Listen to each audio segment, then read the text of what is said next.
Council tax is not the most glamorous of topics for some people, but it is one of the most onerous bills that a household and an individual has to pay. And what we've found is that since 1993 to 94, the burden of council tax, so that's basically looking at the percentage of your income that goes towards council tax, has more than doubled. And it means that in some parts of the country, an average earner paying the average level of council tax in that authority will be paying more than 10% of his or her income on council tax. I mean, that's an extraordinary amount of money. And we know often we're told, oh, there might be a cut in your income tax. And the government, we know that's what Rishi Sunak is desperate to do before the next election. But actually, when they cut income tax, less government money coming in, they give less money to councils, and the councils just up the council tax. But the government can go, oh, nothing to do with us, Gov.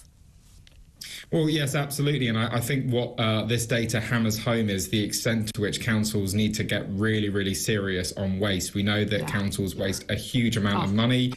They can always point to cuts to government grants as an excuse, but they need to get real and they need to look at the massive levy and burden that they're placing on their ratepayers. Yeah, and go back to core services. We like the street lighting. We like our bins emptied. We want streets cleaned. The potholes fixed. Key social services. Now, there are actually a lot of strains on local council in terms of their budgets.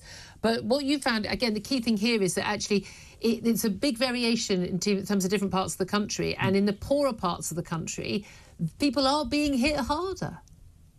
Yeah, so there are 20 places where council tax is more than 8% of the median salary. But there are some places, for example, Wandsworth and Westminster, where it's more like 2%. And of course, what that is not trying to say is that's not trying to say that those councils should be increasing their rates. It's absolutely brilliant that they're keeping their rates low relative to median earnings. What it does show is that there are places that do need to try and get serious on waste.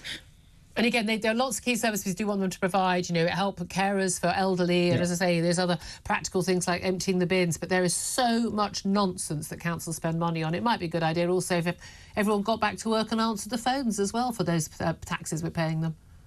Yeah, absolutely. What we're certainly not interested in is what, for example, South Cambridgeshire District Council is doing, which they have reduced working hours by 20%. They've gone down to a 4-day week without any loss in pay. So that's the exact sort of thing that taxpayers are fed up with. Oh, but it's because people are working so efficiently. No, it means they were working inefficiently before. But there we are. Elliot Keck, Taxpayers Alliance, thank you so much.